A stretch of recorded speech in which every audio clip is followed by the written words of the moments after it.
I've got to ask you about a story which is broken today about Wendy Hoovenagel, who was due to represent Northern Ireland here at the Games, of course, Great Britain teammate of yours as well. She's pulled out, and she says she's going to return to dentistry, which is interesting. Yes. And she says, whereas a woman in my 30s, I will be treated as an equal. Oh. What's she saying there?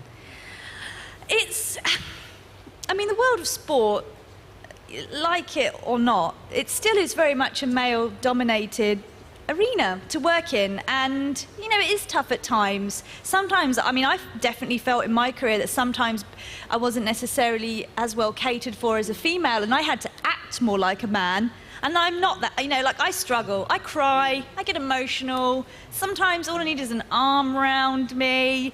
It'll be okay, Vic, you'll get through it. But you know, people need different things, and sometimes, you know, I must admit, I can probably understand that could have done with a little bit of a different support, maybe. She's also been a big campaigner for equal pay, the road race as well, actually having a women's Tour de France. I know that's something that she's been very keen on doing. Should there be more of that? I know they're moving towards it with the Tour this year.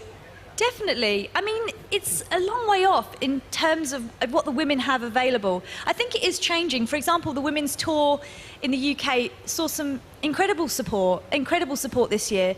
But compared to, you know, what the men received at the Tour de France, you kind of puts it in perspective, and you think, yeah, it was great for a women's road race, but there's still a lot of discrepancy. But there's got to be the funding, there's got to be the support, there's got to be the sponsorship, and it just doesn't exist in women's sport. And people always ask me, you know, how can they make women's cycling and road cycling, you know, stand on its own 2 feet and be equal? And fundamentally, I don't really know what to say, except maybe more women need to support more female athletes, need to get behind them and support them passionately.